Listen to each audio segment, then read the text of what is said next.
जय हिंद, वंदे मातरम। आज मैं आप लोगों को मुंशी प्रेमचंद्र जी की एक रचना गबन भाग 6 सुनाने जा रही हूँ। सराफे में गंगू की दुकान मशहूर थी। गंगू था तो ब्राह्मण, पर बड़ा ही व्यापार कुशल। उसकी दुकान पर नित्य ग्राहकों का मेला लगा रहता था। उसकी कर्म निष्ठा ग्राहकों में विश्वास पैदा करती और दुकानों पर ठगी जाने का भय था। यहाँ किसी तरह का धोखा न था। गंगू ने रमा को देखते हुए मुस्कुरा कर कहा, आइए बाबूजी, ऊपर आइए। बड़ी दया की मुनीम जी, आपके वास्ते पान मंगवाया। क्या हुक्म है बाबूजी? आप तो जैसे मुझसे नाराज हैं, कभी आते ही नहीं। गरीबों पर भी कभी कभी दया किया कीजिए। गंगू की शिष्टता ने रमा की हिम्मत खोल दी। अगर उसने इतनी आग्रह से न बुलाया होता तो शायद रमा को दुकान पर जाने का साहस न होता। अपनी साख का उसे अभी तक अनुभव न हुआ था। दुकान पर जाकर बोला, यहाँ हम जैसे मजदूरों का कहाँ गुजर। महाराज, गांठ में कुछ भी तो है। गंगू, यह आप क्या कहते हैं? सरकार आपकी दुकान है, जो चीज चाहिए ले जाइए, दाम आगे पीछे मिलते रहेंगे। हम लोग आदमी पहचानते हैं बाबू साहब, ऐसी बात नहीं। धन्य भाग कि आप हमारी दुकान पर आए, तो दिखाऊं कोई जड़ाऊ चीज, कोई कंगन, कोई हार। अभी हाल ही में दिल्ली से माल लाया हूँ। रमानाथ, कोई हल्के दामों का हार दिखाइए। गंगू, यही कोई 700-800 तक। रमानाथ, अजी नहीं, हद 400 तक। गंगू, मैं आपको दोनों दिखाई देता हूँ, जो पसंद आए आप ले लीजिएगा। हमारे यहाँ किसी तरह का दगल फसल नहीं होता बाबू साहब, इसकी आप जरा भी चिंता नहीं कीजिएगा। 5 बरस का लड़का हो या 100 बरस का बूढ़ा, सबके साथ एक बात रखता हूँ, मालिक को भी एक दिन मुंह दिखाना है। बाबू, संदूक सामने आया। गंगू ने हार निकाल कर दिखाने शुरू किए। रमा की आंखें खुल गई, जी लोट-पोट हो गया। क्या सगाई थी? नगीनों की कितनी सुंदर सजावट, कैसी आबताब उनकी चमक, दीपक को मात करती थी। रमा ने सोच रखा था, 100 रुपए से ज्यादा उधार न लगाऊंगा, लेकिन 400 वाला हार आंखों में न जचता था और जेब में कुल 300 रुपए थे। सोचा, अगर यह हार ले गया और जालपा ने पसंद न किया तो फायदा ही क्या। ऐसी चीज ले जाऊं कि वह देखते ही भड़क उठे। यह जड़ाऊ हार उसकी गर्दन में कितनी शोभा देगी। वह हार एक सहस्त्र मणि रंजित नजरों से उसको मन को खींचने लगा।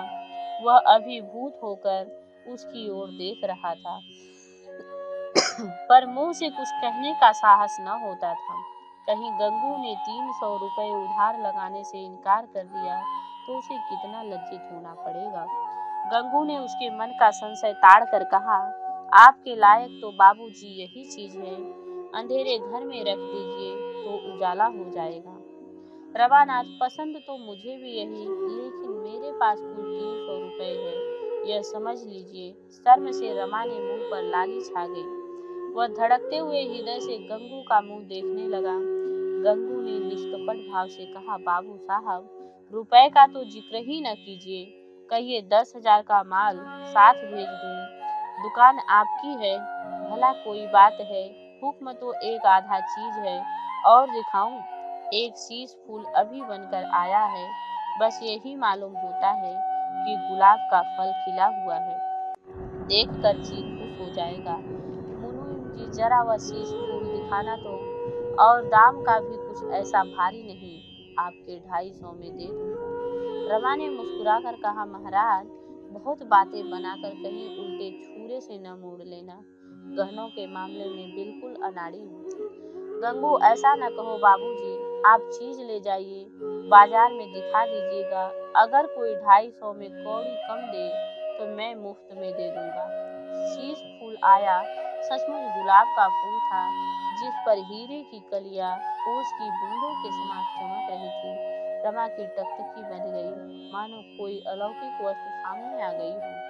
गंगू, बाबूजी, 250 रुपए तो कारीगर की सफाई के इनाम है, यह एक चीज है। रमानाथ, हाँ है तो सुंदर, मगर भाई ऐसा न हो कि कल ही से दाम का तकाजा करने लगूं। मैं खुद ही जहां तक ही हो सकेगा जल्दी दे दूंगा।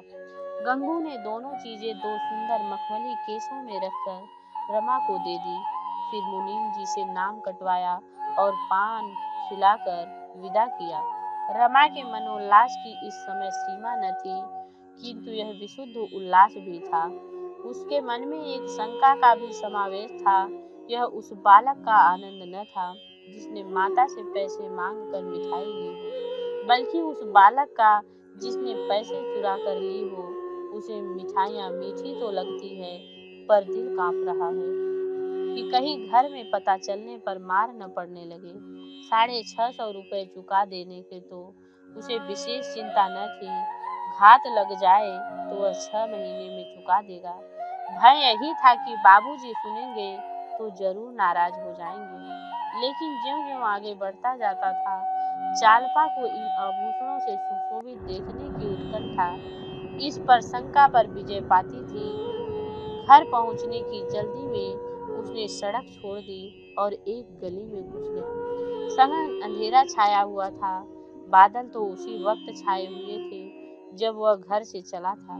गली में घुसा ही था कि पानी की बूंद सिर पर छर्रे की तरह पड़ी। जब तक छतरी खोले वह लथपथ हो चुका। उसे शंका हुई इस अंधकार में कोई आकर दोनों चीजें छीन ले, पानी की झरझर में कोई आवाज भी न सुने। अंधेरी गलियों में खून तक हो जाते हैं। पछताने लगा, नाहक इधर से आया, 2-4 मिनट देर ही पहुंचता तो ऐसी कौन सी आफत आ जाती। असामयिक वृष्टि ने उसकी आनंद कल्पनाओं में बाधा डाल दी। किसी तरह गली का अंत हुआ और सड़क मिली। लालटेनें दिखाई दी। प्रकाश कितनी विश्वास उत्पन्न करने वाली शक्ति है, आज उसका उसे यथार्थ अनुभव हुआ। वह घर पहुंचा तो दयानाथ बैठे हुक्का पी रहे थे। वह उसके कमरे में न गया। उनकी आंखें बजाकर अंदर जाना चाहता था कि उन्होंने टोका, इस वक्त कहाँ गए थे। रमा ने उन्हें कुछ जवाब न दिया। कहीं वह अखबार सुनाने लगे तो घंटों की खबर लेंगे। सीधा अंदर जा पहुंचा। जालपा द्वार पर खड़ी उसकी ही राह देख रही थी। तुरंत उसके हाथ से छतरी ले ली और बोली, तुम तो बिल्कुल भीग गए हो, कहीं ठहर क्यों नहीं गए। रमानाथ, पानी का क्या ठिकाना, रात भर बरसता रहे तो। यह कहता हुआ रमा ऊपर चला गया। उसने समझा था जालपा भी पीछे पीछे आती होगी, पर वह नीचे बैठी अपनी देवरों से बात कर रही थी। मानो उसे कहने की याद ही नहीं है, जैसे वह बिल्कुल भूल ही गई है। रमा सराफा से आया। रमा ने कपड़े बदले और मन में झुंझलाता हुआ नीचे चला आया। उसी समय दयानाथ भोजन करने आ गए। सब लोग भोजन करने बैठ गए। जालपा ने जब्त तो किया था, पर उस उत्कंठा की दशा में आज उससे कुछ न खाया गया। जब वह ऊपर पहुंची तो रमा चारपाई पर लेटा हुआ था। उसे देखते ही कौतुक से बोला, आज सराफे का जाना तो व्यर्थ ही हो गया। हार कहीं तैयार ही न था, बनाने को कह आया हूँ। जालपा की उत्साह से चमकती मुख छवि मलिन पड़ गई। बोली, वह तो पहले ही जानती थी, बनते बनते 5-6 महीने तो लग ही जाएंगे। रमानाथ, नहीं जी, बहुत जल्दी बना देगा, कसम खा रहा था। जालपा, ओ जब चाहे दे। उत्कंठा की चरम सीमा की निराशा है। जालपा मुंह उधर लेटने जा रही थी कि रमा ने जोर से कहा मारा। जालपा चौंक पड़ी, समझ गई रमा ने शरारत की थी। मुस्कुराती हुई बोली, तुम भी बड़े नटखट हो, क्या लाए हो। रमानाथ, कैसा चमका दिया ना। जालपा, यह तो मर्दों की आदत ही है, तुमने नई बात क्या की। जालपा दोनों आभूषणों को देखकर निहाल हो गई। हृदय में आनंद की लहरें उठने लगी। वह मनोभाव को छिपाना चाहती है कि रमा उसे ओछे न समझे, लेकिन एक एक अंग खिल गया। मुस्कुराती हुई आंखें, दमदमाते हुए कपोल और खिले हुए अधर उसका भरम गंवा देता है। उसने हार गले में पहना, शीश फल जूड़े में सजाया और हर्ष से उन्मत्त होकर बोली, तुम्हें आशीर्वाद देती हूँ, ईश्वर तुम्हारी सारी मनोकामनाएं पूरी करे। आज जालपा की वह अभिलाषा पूरी हुई जो बचपन से ही उसकी कल्पनाओं का एक स्वप्न, उसकी आशाओं का क्रीड़ा स्थल बनी हुई थी। आज उसकी वह साध पूरी हो गई। यदि मानकी यहाँ होती तो वह सबसे पहले यह हार उसे दिखाती और कहती, तुम्हारा हार तुम्हें मुबारक हो। रमा पर घड़ों नशा चढ़ा हुआ था। आज उसे अपना जीवन सफल जान पड़ा। अपने जीवन में आज पहली बार उसे विजय का आनंद प्राप्त हुआ। जालपा ने पूछा, जाकर अम्मा को दिखाऊं? रमा ने नम्रता से कहा, अम्मा को क्या दिखाने जाओगी? ऐसी कौन सी बड़ी चीजें हैं? जालपा, अब मैं तुमसे साल भर तक और किसी चीज के लिए न कहूंगी। इसके रुपए देकर ही मेरे दिल का बोझ हल्का होगा। रमा गर्व से बोला, रुपए की क्या चिंता है ही कितने? जालपा, जरा अम्मा जी को दिखाऊं, देखिए क्या कहती हैं। रमानाथ, मगर यह न कहना उधार लाई हैं। जालपा इस तरह दौड़ी हुई नीचे गई मानो उसे वहां कोई नींद मिल जाएगी। आधी रात बीत चुकी थी। रमा आनंद की नींद सो रहा था। जालपा ने छत पर आकर एक बार आकाश की ओर देखा। निर्मल चांदनी छिटकी हुई थी। वह कार्तिक की चांदनी जिसमें संगीत की शांति और शांति का माधुर्य और माधुर्य का उन्माद। जालपा के कमरे में आकर अपनी संदूकची खोली और उसमें से वह कांच का चंद्रहार निकाला जिसे एक दिन पहनकर उसे अपने आप को धन्य माना था। पर अब इस नए चंद्रहार के सामने उसकी चमक उसी भांति मंद पड़ गई जैसे इस निर्मल चंद्र ज्योति के सामने तारों का चमकना। उसने इस नकली हार को तोड़ डाला और उसके दानों को नीचे गली में फेंक दिया। उसी भांति जैसे पूजन समाप्त हो जाने के बाद कोई उपासक मिट्टियों के मूर्तियों को जल में विसर्जित कर देता है। उस दिन से जालपा के पति स्नेह में सेवा भाव का उदय हो गया। वह स्नान करने जाता तो उसे अपनी धोती चुनी हुई मिलती। आले पर तेल और साबुन भी रखा हुआ पाता। जब दफ्तर जाने लगता तो जालपा उसके कपड़े लाकर सामने रख देती। पहले पान मांगने पर मिलते थे, अब जबरदस्ती खिलाए जाते थे। जालपा उसका रुख देखा करती। उसे कुछ कहने की जरूरत न पड़ती थी। यहाँ तक कि जब वह भोजन करने बैठते तो वह पंखा झला करती थी। पहले वह बड़ी अनिच्छा से भोजन बनाना चाहती थी और सब भी बेगारी से टालती थी। अब बड़े प्रेम से रसोई में जाती। चीजें अब भी वही बनती पर उनका स्वाद बढ़ गया था। रमा को इस मधुर स्नेह के सामने वह दो गहने बहुत ही तुच्छ लगते थे।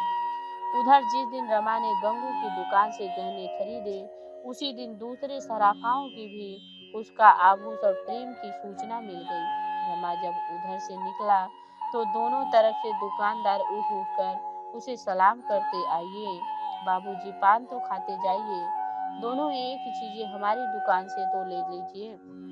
रमा का आत्म संयम उसकी साख को और भी बढ़ाता था। यहाँ तक कि एक दिन एक दलाल रमा के घर पर आ पहुंचा और उससे नहीं करने पर भी उसकी संदूकची खोल ही दी।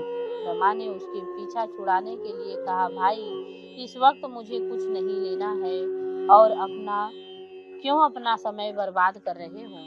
दलाल ने बड़े विनीत भाव से कहा, बाबूजी देख तो लीजिए, पसंद नहीं आए तो मत लीजिएगा, नहीं तो ले लीजिएगा। देख लेने में तो कोई हर्ज नहीं है। आखिर रईसों के पास न जाएं तो किसके पास जाएं? औरों ने आपसे गहरी रकमें मारी, हमारे भाग्य में भी बदा होगा तो आपसे 4 पैसे पा जाएंगे। बहू जी और माई जी को दिखा लाइए। मेरा मन तो कहता है कि आज आप ही के हाथों बोहनी होगी। रमानाथ, औरतों के पसंद की न कहो, चीजें अच्छी होगी तो पसंद आते ही क्या देर लगती है। लेकिन भाई इस वक्त हाथ खाली है। दलाल हंसकर बोला, बाबूजी बस ऐसी बात कह देते हैं कि वाह आपका हुक्म हो जाए तो 1500 आपके ऊपर निछावर कर दें। हम लोग आदमी का मिजाज देखते हैं। बाबूजी भगवान ने चाहा तो आज मैं सौदा करके ही उठूंगा। दलाल ने संदूकची से 2 चीजें निकाली। एक तो नए फैशन के जड़ाऊ कंगन था और दूसरा कानों का रिंग। दोनों ही चीजें अपूर्व थी, ऐसी चमक थी मानो दीपक जल रहा हो। 10 बजे थे। दयानाथ दफ्तर जा चुके थे। वह भी भोजन करने जा रहा था। समय बिल्कुल न था, लेकिन इन दोनों चीजों को देखकर उसे किसी बात की सुध ही न रही। दोनों केस के लिए हुए घर में आया। उसके हाथ में केस देखते ही दोनों स्त्रियां टूट पड़ी और उन चीजों को निकाल निकाल कर देखने लगी, और उनकी चमक दमक ने उन्हें ऐसा मोहित कर लिया कि गुण दोष की विवेचना करने की उनमें शक्ति ही न रही। जोगेश्वरी आजकल चीजों के सामने तो पुरानी चीजें कुछ जचती नहीं। जालपा, मुझे तो उन पुरानी चीजों को देखकर कै आने लगती है। न जाने उन दिने औरतें कैसे पहनती थी। रमा ने मुस्कुराकर कहा, तो दोनों चीजें पसंद है ना? जालपा, पसंद क्यों नहीं है अम्मा जी, तुम ले लो। जोगेश्वरी ने अपनी मनोव्यथा छिपाने के लिए सिर झुका लिया। जिसका सारा जीवन गृहस्थी की चिंताओं में कट गया हो, वह आज क्या स्वप्न में भी इन गहनों के पहनने की आशा न कर सकती थी। उस दुखिया के जीवन की कोई साध ही नहीं पूरी हुई। पति की आय ही कभी इतनी न हुई कि बाल बच्चों के पालन पोषण के उपरांत कुछ बचता हो।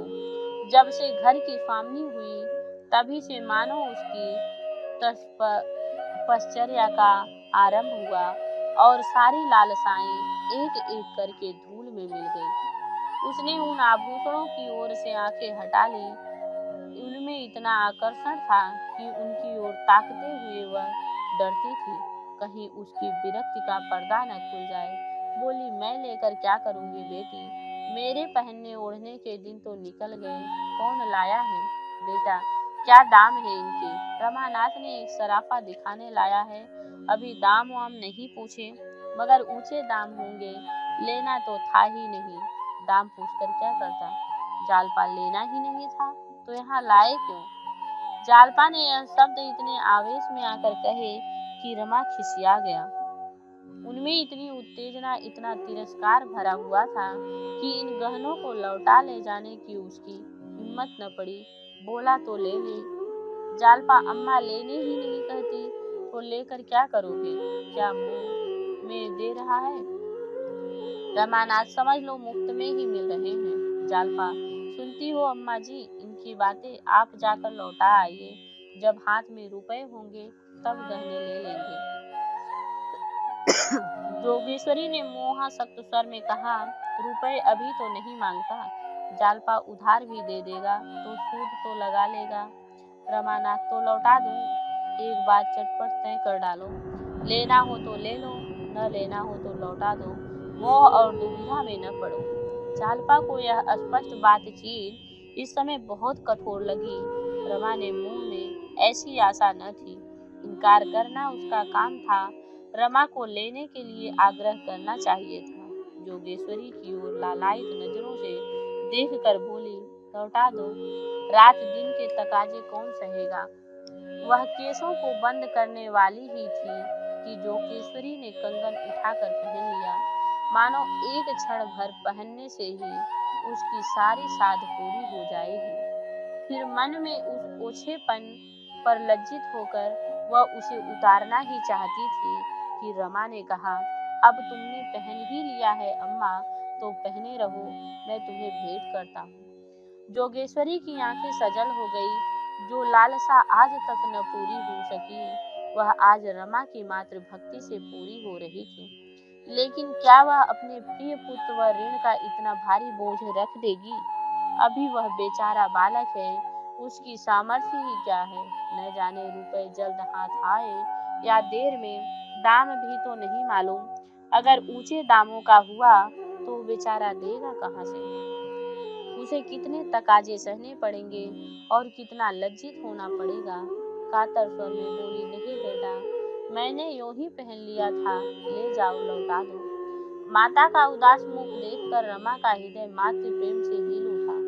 क्या ऋण के भय से वह अपनी त्याग मूर्ति माता की इतनी सेवा भी न कर सकेगा? माता के प्रति उसका कुछ कर्तव्य भी तो बनता है। बोला, रुपए बहुत मिल जाएंगे अम्मा, तुम इसकी चिंता मत करो। जोगेश्वरी ने बहू की ओर देखा, मानो कह रही थी कि रमा मुझ पर कितना अत्याचार कर रहा है। जालपा उदासीन भाव से बैठी थी। कदाचित उसे भय हो रहा था कि माता जी यह कंगन ले न ले। मेरा कंगन पहन लेना बहू को अच्छा नहीं लगा। इसमें जोगेश्वरी को संदेह नहीं रहा। उसने तुरंत कंगन उतार डाला और जालपा की ओर बढ़ाकर बोली, मैं अपनी ओर से तुम्हें भेंट करती हूँ। मुझे जो कुछ पहनना ओढ़ना था ओढ़ पहन चुकी हूँ, अब जरा तुम पहनो देखूं। जालपा को इसमें जरा भी संदेह न था कि माता जी के पास रुपए की कमी नहीं। वह समझी शायद आज वह पसीज गई हैं और कंगन के रुपए दे देंगी। एक क्षण पहले उसने समझा था कि रुपए रमा को देने पड़ेंगे, इसलिए इच्छा रहने पर भी वह उसे लौटा देना चाहती थी। अब माताजी उसका दाम चुका रही हैं, तो वह क्यों इनकार करती। मगर ऊपरी मन से बोली, रुपए न हो तो रहने दीजिए अम्मा जी, अभी कौन जल्दी है। रमा ने कुछ चिढ़कर कहा, तो तुम यह कंगन ले रही हो। जालपा, अम्मा जी नहीं, माता जी, तो मैं क्या करूं। रमानाथ, और ये रिंग, इन्हें भी क्यों नहीं रख लेती। जालपा, जाकर दाम तो पूछाओ। रमा ने अधीर होकर कहा, तुम इन चीजों को ले जाओ, तुम्हें दाम से क्या मतलब। रमा ने बाहर आकर दलाल से दाम पूछा तो सन्नाटे में आ गया। कंगन 700 के थे, रिंग 150 का। उसका अनुमान था कि कंगन अधिक से अधिक 300 के होंगे और रिंग 40 रुपए की। पछताने के पहले ही दाम क्यों न पूछ लिए, नहीं तो इन चीजों को घर में ले जाने की नौबत ही क्यों आती। उधारते हुए शर्म आती थी, मगर कुछ भी हो उधार तो लेना ही पड़ेगा। इतना बोझ वह सिर पर लेना नहीं चाहता था। दलाल से बोला, बड़े दाम है भाई, मैंने तो 300-400 के भीतर ही आका था। दलाल का नाम चरणदास था। बोला, दाम में 1 कौड़ी फर्क पड़ जाए, सरकार तो मैं मुंह न दिखाऊंगा। धनीराम की कोठी का तो माल है, आप चलकर पूछ ले। दमड़ी रुपए की दलाली अलबत्ता मेरी है, आपकी मर्जी हो तो दीजिए या न दीजिए। रमानाथ, तो भाई इन दामों की चीजें तो इस वक्त हमें नहीं लेनी है। चरणदास, ऐसी बात न कहिए बाबूजी, आपके लिए इतने रुपए कौन बड़ी बात है। 2 महीने भी माल चल जाए तो उसके दूने हाथ आ जाएंगे। आपसे बढ़कर कौन शौकीन होगा। यह सब रईसों को ही पसंद की चीजें हैं, गवार लोग इनकी कद्र क्या जाने। रमानाथ, 850 बहुत होते हैं भाई। चरणदास, रुपयों का मुंह न देखिए बाबूजी, जब बहू जी पहन कर बैठेंगी तो एक निगाह में सारे रुपए तर जाएंगे। रमा को विश्वास था कि जालपा गहनों का यह मूल्य सुनकर अपने आप ही बिचक जाएगी। दलाल से और ज्यादा बातचीत न की, अंदर जाकर बड़े जोर से हंसे और बोले, आपने इस कंगन का क्या दाम समझा था माँ जी। जोगेश्वरी कोई जवाब देकर बेवकूफ न बनना चाहती थी। इन जड़ाऊ चीजों में नाप तोल का तो कुछ हिसाब रहता नहीं, जितने में तय हो जाए वह ठीक है। अमरनाथ ने, अच्छा तुम बताओ जालपा, इस कंगन का कितना दाम होगा। जालपा, 600 से कम नहीं। रमा का सारा खेल बिगड़ गया। दाम का भय दिखाकर रमा ने जालपा को डरा देना चाहा, मगर 6 और 7 में बहुत थोड़ी सी अंतर था और संभव में चरणदास इतने ही पर राजी हो गए। कुछ झेप कर बोला, कच्चे नगीने नहीं है जालपा, कुछ भी हो 600 से ज्यादा का नहीं। रमानाथ, और रिंग का। जालपा, अधिक से अधिक 100 रुपए। रमानाथ, यहाँ भी चूके 150 मांगता है। जालपा, जट्टू और कोई हमें इन दामों में लेना ही नहीं। रमा की चाल उल्टी पड़ी। जालपा को इन चीजों के मूल्य के विशेष में बहुत धोखा न हुआ था। आखिर रमा की आर्थिक दशा तो उससे छिपी न थी, फिर वह 700 रुपए की चीजें लिए मुंह खोल बैठी थी। रमा को क्या मालूम था कि जालपा कुछ और ही समझकर कंगन पर लहराई थी। अब तो गला छूटने का एक ही उपाय था और वह कि दलाल 600 पर राजी न हो। बोला, वह 850 से कौड़ी कम न लेगा। जालपा, तो लौटा दो। रमानाथ, मुझे तो लौटाते शर्म आती है। अम्मा जी जरा आप ही दलान में जाकर चलकर कह दे हमें 700 से ज्यादा नहीं देना है तो दे दो, नहीं तो चले जाओ। योगेश्वरी हाँ रे, क्यों नहीं उस दलाल में 100 बातें कर दे जाऊं। जालपा तुम ही क्यों नहीं कह देते, इसमें तो कोई शर्म की बात नहीं है। रमानाथ मुझसे साफ जवाब न देते बनेगा, दुनिया भर की खुशामद करेगा। चुनी चना आप बड़े आदमी हैं, रईस हैं, राजा है, आपके लिए 150 की क्या चीज है। मैं उसकी बातों में न आऊंगा। जालपा अच्छा चलो मैं ही कह देती हूँ।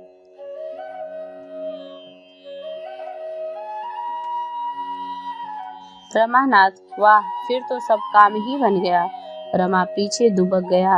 जालपा दालान में आकर बोली, जरा यहाँ आना जी। ओ सराफा लूटने आए हो या माल बेचने आए हो। चरणदास बरामदे से उठकर द्वार पर आया और बोला, क्या हुक्म है सरकार। जालपा माल बेचने आते तो जटने आते हो, 700 रुपए कंगन के मांगते हो।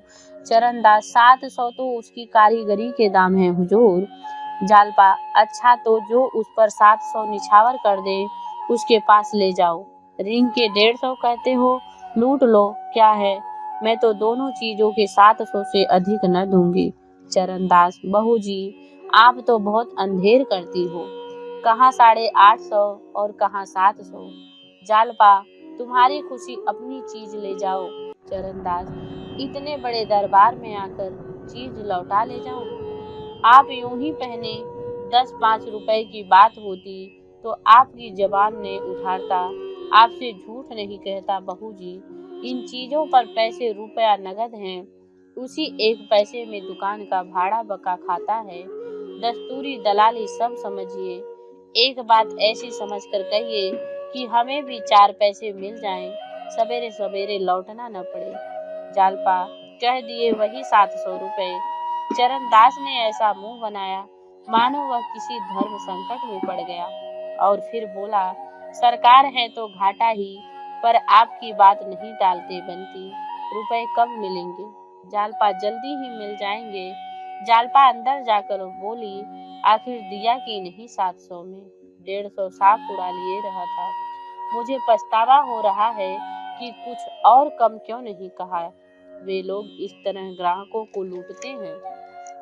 रमा इतना भारी बोझ लेते घबरा रहा था, लेकिन परिस्थिति ने कुछ ऐसा रंग पकड़ा कि बोझ उस पर लद ही गया। जालपा तो खुशी की उमंग में दोनों चीजें लिए ऊपर चली गई, पर रमा सिर झुकाए चिंता में डूबा खड़ा था। जालपा ने उसकी दशा जानकर भी उन चीजों की क्यों ठुकरा नहीं दिया, क्यों जोर देकर नहीं कहा मैं नहीं लूंगी, क्यों दुविधा में पड़े हो।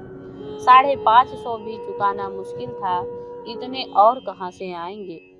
असल में गलती मेरी है, मुझे दलाल को दरवाजे से ही दुत्कार देना चाहिए था, लेकिन उसने मन को समझाया यह अपने ही पापों का प्रायश्चित है।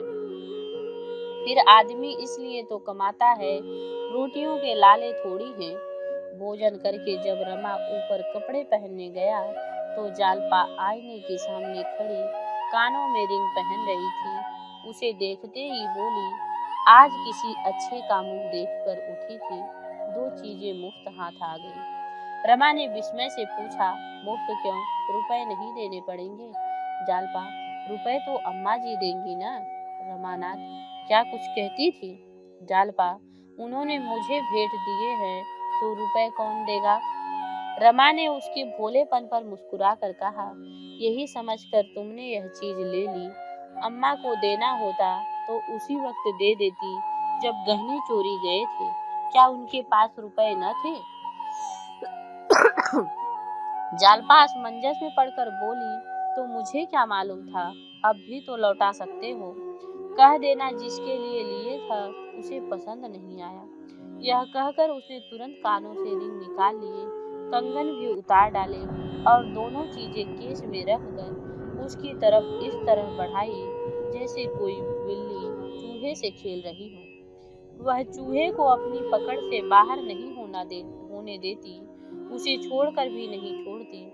हाथों को फैलाने का साहस नहीं होता था, क्या उसके हृदय की भी यह दशा न थी? उसके मुख पर हवाइयां उड़ रही थी। क्यों वह रमा की ओर न देखकर भूमि की ओर देख रही थी? क्यों सिर ऊपर न उठाती थी? किसी संकट से बचा जान पड़ता जो हार्दिक आनंद होता है, वह कहाँ था? उसकी दशा ठीक उस माता की थी जो अपने बालक को विदेश जाने की अनुमति दे रही हो। वही विवशता, वही कातरता, वही ममता इस समय जालपा के मुख पर उदय हो रही थी। रमा उसके हाथों से केस को ले सके, इतना कड़ा संयम उसमें न था। उसने तकाजा सहना, लज्जित होना, मुंह छिपाए फिरना, चिंता की आग में जलना, सब कुछ सहना मंजूर था। ऐसा काम करना नहीं मंजूर था जिससे जालपा का दिल टूट जाए, वह अपने को अभागी समझने लगे। उसका सारा ज्ञान, सारी चेष्टा, सारा विवेक इस आघात का विरोध करने लगा। प्रेम और परिस्थिति के संघर्ष में प्रेम ने विजय पाई। उसने मुस्कुरा कर कहा, रहने दो, अब ले ही लिया है तो क्या लौटाए। अम्मा जी भी हंसेंगी। जालपा ने बनावटी कांपते हुए कंठ से कहा, अपनी चादर देखकर ही पांव फैलाना चाहिए। एक नई विपत्ति मोल लेने की क्या जरूरत है? रमा ने मानो जल में डूबते हुए कहा, ईश्वर मालिक है, और तुरंत नीचे चला गया। हम क्षणिक मोह और संकोच में पड़कर अपने जीवन के सुख और शांति को कैसे होम कर देते हैं। अगर जालपा मोह के इस झोंके में अपने को स्थिर रख सकती थी, अगर रमा संकोच के आगे सिर न झुका देता, दोनों के हृदय में प्रेम का सच्चा प्रकाश होता, तो वे पथ भ्रष्ट होकर सर्वनाश की ओर न जाते। 11 बज गए थे, दफ्तर के लिए देर हो रही थी, पर रमा इस तरह जा रहा था जैसे कोई अपने प्रिय बंधु की दाह क्रिया करके लौट रहा हो। जय हिंद, जय भारत। अगले भाग में हम आपसे फिर